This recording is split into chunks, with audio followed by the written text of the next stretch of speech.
Welcome to suburban Houston, where I am Alexander Marriott, and I am walking on a nice summer day.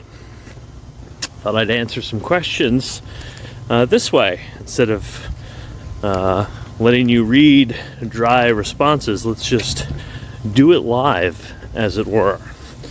First question is, what are the 3 most important things you've accomplished aside from publishing a book? Well, now that I've published 2 books, I have to come up with additional things other than those 2. The first, I think is pretty easy, is becoming a dad. It's a remarkable achievement of my life, and certainly ranks number 1. The second thing, aside from publishing a book, that is the most important thing I've accomplished, is convincing my wife to marry me. She's a remarkable woman, and I'm the luckiest person in the universe to have her. And I try to let her know that every day in one way or another. And hey, look, I just did. And the third most important thing I've accomplished aside from publishing a book is, well, there are many, I think, contenders potentially, but let's just say earning a PhD in American history. I think that was, aside from publishing a book, one of my greatest life epics and achievements.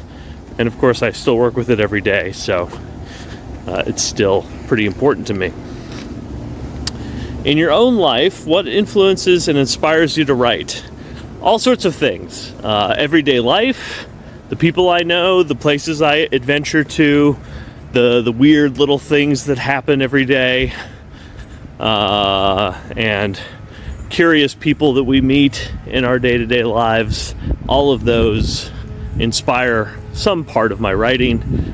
I've always been a bit of a scribbler in one way or another ever since I was a small child, so some bug in me has always been a writer and has always seen writing as a fundamental part of who I am.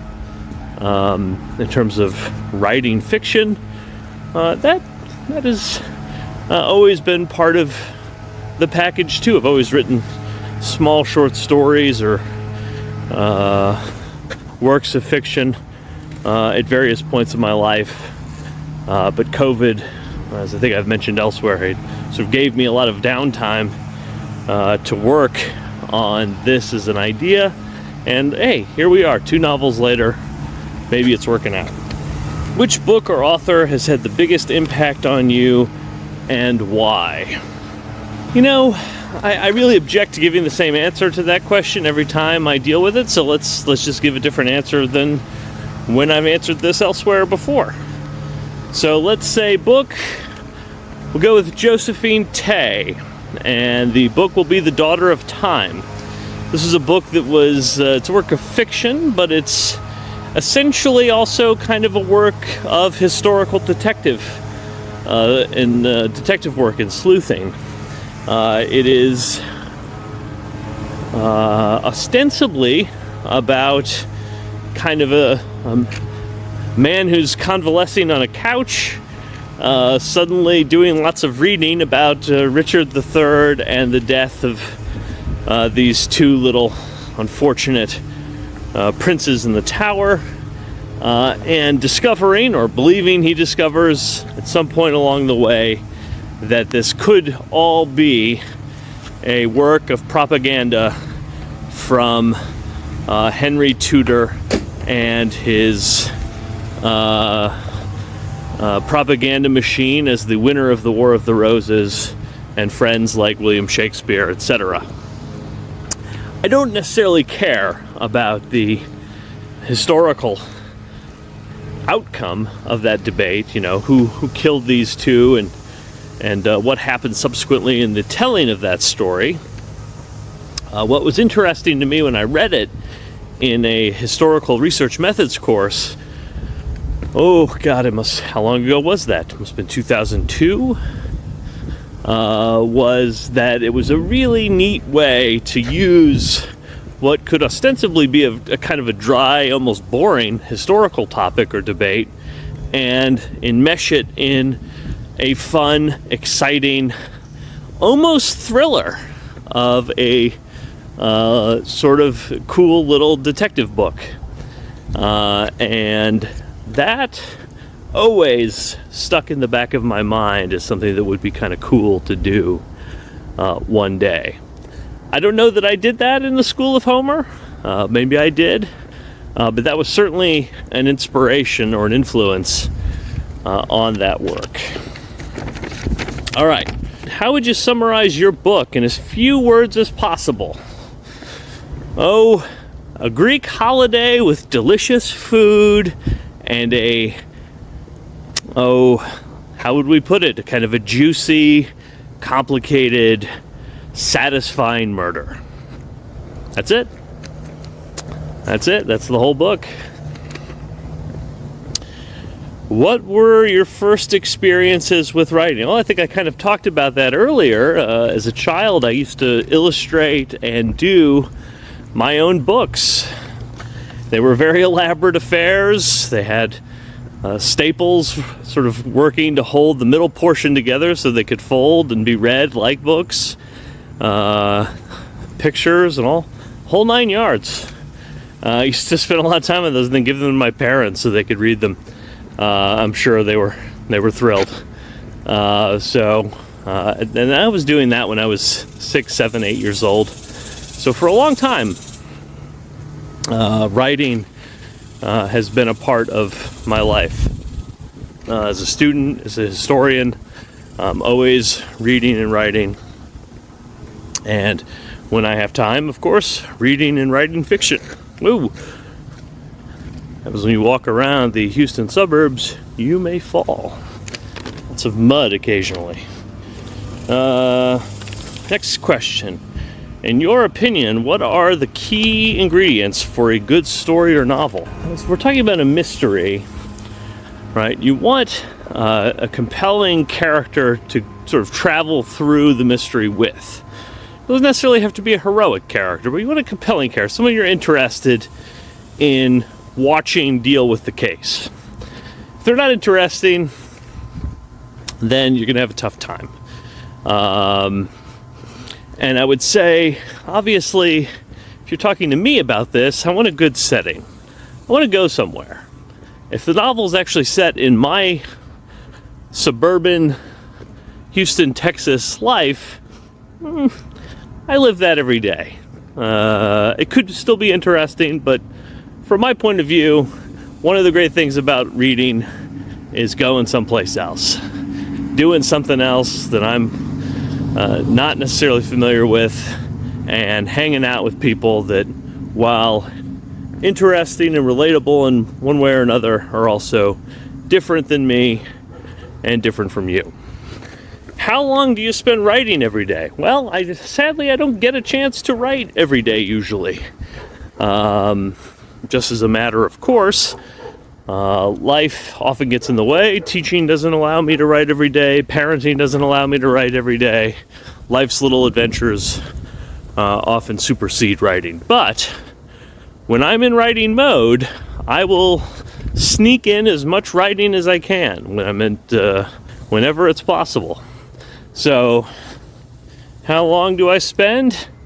On a good day, several hours. And some of that will be editing, some of that will be outlining later things that need to be written, some of that will be doing some spur-of-the-moment research, but several hours of good writing per day when I'm really working at it. How long did you spend writing this novel? So Murder with a Glass of Malvasia, the novel that has necessitated this walking interview in Aristotle fashion through the streets of suburban Houston. The actual principal drafting took a few months. The editing, of course, took much longer. I think I technically finished all the principal drafting, including at least a round of edits, and alterations, big round of edits and alterations in April of 2024. Editing lingered into 2025, right? Later rounds of editing. So it took a few months to write, took many, many months, about a year worth of back and forth editing. What was the most challenging part of writing this book? What did you learn from writing it? I think the most challenging part was to think about, what happens next for the characters. I wrote School of Homer, didn't necessarily think that there was going to be a second book, but once there was definitely going to be a first book, it started wondering, what would it look like if this became a serialized sort of thing, if Virgil Colvin found himself in more murders, and started outlining some ideas, and of course that led to outlining 2 ideas. So, writing a novel that clearly has another novel coming after it was a challenge that I didn't deal with in School of Homer. And sort of thinking about the pacing of that, you can end up in a pacing problem where you sort of think, well, I have this other story coming that has these other elements to it, so do I really need them right now? And of course the answer is yes, because you have a standalone book, which is Murder with a Glass of Malvasia. You can't rely on elements coming in book 3 to make up for any elements that may be missing or lacking in book 2. So I'd say that was the biggest challenge. What I learned from writing, all sorts of things.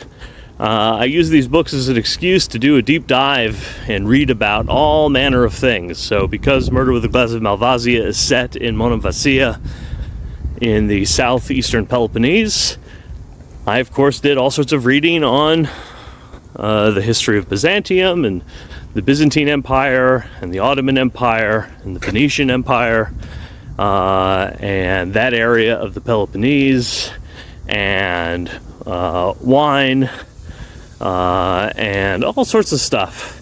Aegean oil negotiations and the relationship between Turkey and Greece and the development of the Turkish state, and all sorts of stuff. And you can see a lot of it in the footnotes of Murder with a Glass of Malvasia or the bibliography at the end. You get to see a little bit of my adventure learning in the writing of that book. What did you find most helpful when writing your book? Lots of things. My wife was very helpful. She was very supportive, helped give me time, or at least claimed she wasn't annoyed when I was using time to do the writing, and was always, again, very just generally supportive of the idea of writing as a thing, which is worth more than can be put simply into words. And then, of course, my editing buddy and writing buddy, Dan Roberts, as always, was there to lend a hand by reading and commenting and editing and critiquing and yelling and offering good insight and advice. And I should also give a shout out to a couple of my friends from the other side of my life, the history world and Houston world, Johanna Hume and Christopher Chance, also dropped some good insights and ideas on me that I think made the writing more successful, and I certainly think made the book better. What writing advice would you offer to your younger self? Ooh, patience. Be prepared for lots of waiting. You finish writing something, you think, I'm all done, time to get it out there and move on. Doesn't work that way in the writing business. Younger me, I don't know how you're going to get this video, but you're going to have to develop the ability to be patient with whatever project you just finished, and the ability to move on to other projects. Don't wait for that. Don't wait for that project you're waiting to to see out in the world to get to the finish line before you begin working on the next one. Start working on the next one. Let that be the way in which you deal with the angst and anxiety related to getting whatever you just finished out there. So that would be my advice to the younger me. All right, I worked my way through all these questions. I hope everyone out there is excited about walking around suburban Houston and hopefully wandering into a nice bookshop to get themselves a little murder with a glass of Malvasia. Until next time, I'm Alex Marriott. Go buy that book, Murder with a Glass of Malvasia, today. Pegasus Publishers, Vanguard Press. It's available in all online retailers. Cheers.